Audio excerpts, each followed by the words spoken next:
Assalamualaikum warahmatullahi wabarakatuh.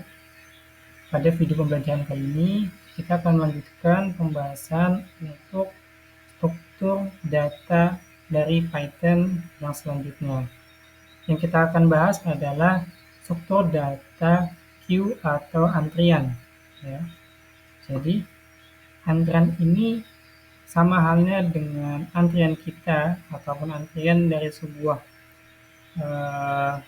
layanan di dalam perbankan ataupun secara umum lainnya, kita akan mengantri ya, dan orang yang pertama di dalam antrian akan dilayani ya dan keluar terlebih dahulu. Seperti itu. Prosesnya sama seperti halnya sebuah antrian. Dia menggunakan sebuah konsep first in, first out. Siapa yang pertama kali masuk dan dia akan menjadi orang yang pertama kali untuk keluar. Ya. Baik. Untuk struktur data queue ya, terdapat 4 operator atau operation yang dapat kita gunakan. Yang pertama ada onQueue ya. OnQueue ini artinya kita akan menambahkan item ke antrian ya. Akan tetapi jika antriannya penuh, maka akan dikatakan kondisinya sebagai overflow. Kemudian yang kedua adalah the queue. The queue ini artinya kita akan mengambil atau menghapus item yang ada di dalam antrian. Sehingga nanti item yang selanjutnya itu adalah item yang telah didorong ya untuk menempati item tersebut. Jika antrian kosong, maka akan dikatakan kondisinya sebagai underflow. Operasi period di sini dapat ya, artinya kita akan mendapatkan item depan dari antrian ya. Kalau bisa dibilang ini adalah bagian terakhir dari sebuah antrian. Kalau from ya, dapat kita akan mengambil atau mendapatkan item terakhir dari antrian. Item terakhir di sini adalah orang yang akan kita eksekusi pertama ya. Artinya dia adalah orang pertama. Sedangkan where di sini adalah orang terakhir yang masuk ke dalam antrian. Jadi yang di bagian sini ya, yang di bagian front ini adalah kepala yang akan dieksekusi pertama ya, dan rear di sini adalah kepala yang akan terakhir dieksekusi. Sama halnya dengan start ya, kita bisa membuatnya untuk queue ini dengan menggunakan sebuah array.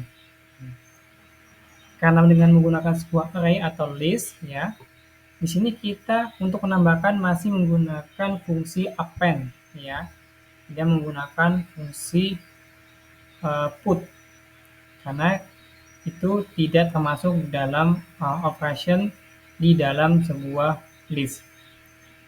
Kita menambahkan dengan fungsi append beberapa string, kemudian kita bisa melihat isi dari sebuah list tersebut. Kemudian untuk menghapus ya, untuk menghapus kita bisa menggunakan fungsi pop. Jadi kurang lebih seperti itu. Sama halnya dengan penerapan queue pada video pembelajaran sebelumnya. Nah, di sini kita saya ingin menunjukkan kita tetap tidak bisa menggunakan fungsi top ya di dalam sebuah list. Mengapa? Karena di dalam list tidak terdapat atribut ataupun operation yang bernama top ya. Kalau kita lihat di sini, fungsi top memang tidak ada sebagai operation ataupun metode yang bisa kita gunakan dalam sebuah list. Jadi itu mengapa sebabnya terdapat ataupun terjadi error ketika kita menggunakan fungsi top terhadap sebuah list di sini. Ketika kita ingin memanggil fungsi, ketika kita ingin mengambil sebuah item ataupun data di dalam sebuah list, kita bisa menggunakan yang namanya indexing ya. Kita gunakan index yang akan kita panggil. Kemudian cara kedua, kita bisa menggunakan modul collection dengan memanggil kelas the queue ya. Caranya tetap masih sama seperti yang video pembelajaran sebelumnya yang telah saya jelaskan, kita masih menggunakan untuk menambahkan data, kita masih menggunakan append. Tetapi di sini kita membuat variabel key-nya itu kita deklarasikan dengan fungsi the queue, ya. Jadi dia sudah bisa menggunakan yang namanya sini pop left. Dia bisa menentukan kita menghapus yang sebelah kiri ataupun sebelah kanan, ya. Kalau kita menghapus yang posisi kanan, kita bisa menggunakan pop right. Ya, sama menggunakan fungsi apa untuk menambahkannya di sini. Kemudian yang ketiga, ya, kita bisa mendeklarasikan queue dengan menggunakan modul queue. Jadi modul queue ini adalah modul bawaan Python yang digunakan untuk mengimplementasikan sebuah queue atau antrian.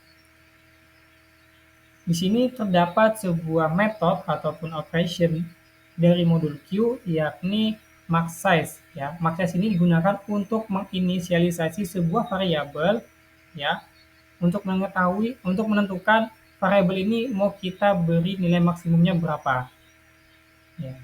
Ketika maxSize ini kita berikan nilai 0, maka dia tidak terbatas berapa nilai Q yang bisa dimasukkan, berapapun bisa. Tetapi ketika kita membatasi dengan sebuah nilai tertentu, maka ukuran daripada Q tersebut akan mengikut kepada nilai yang kita berikan. Nah, untuk operator atau metode dari modul Q sama seperti video pembelajaran selanjutnya. Sebelumnya masih sama, ya. Dan penerapannya pun ya di sini sama. Bisa dilihat bahwa di sini saya mencoba menggunakan maxSize-nya adalah 0, ya. Jadi saya ingin tampilkan ukuran size daripada Q pertama kali itu berapa. Di sini saya ingin menambahkan 3 item ke dalam sebuah antrian. Kemudian di sini saya ingin melihat berapa ukuran Q, ya, setelah ditambahkan ketiga item tersebut. Saya mengecek apakah Q-nya ini sudah full atau belum. Nah, dengan fungsi full ini akan mengembalikan nilai logika true atau false. Kemudian di sini saya ingin menghapus elemen ataupun item yang sudah ada di dalam Q dengan fungsi get. Jadi fungsi get ini menghapus dan mengembalikan item dari antrian. Kemudian di sini saya ingin mengecek apakah Q-nya itu kosong, ya.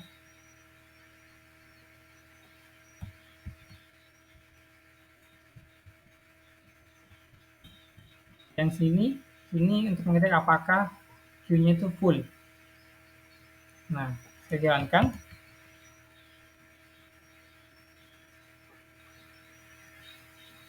Nah, di sini inisialisasi atau nilai Q pertama kali adalah 0 karena memang kita deklarasikan Q-nya 0 dan belum ada data yang kita masukkan ke dalam Q.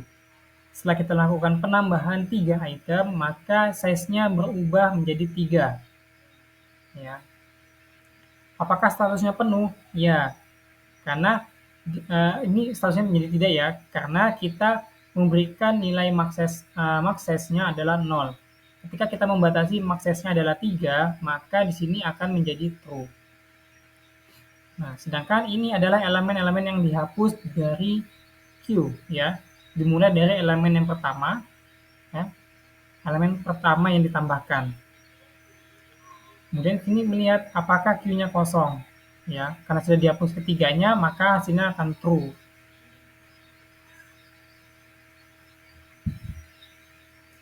Apakah ini full? Ya, tentu tidak, karena kondisinya sekarang Q-nya adalah kosong. Baik, saya rasa cukup untuk video pembelajaran dari struktur data Python, yakni Q, ya.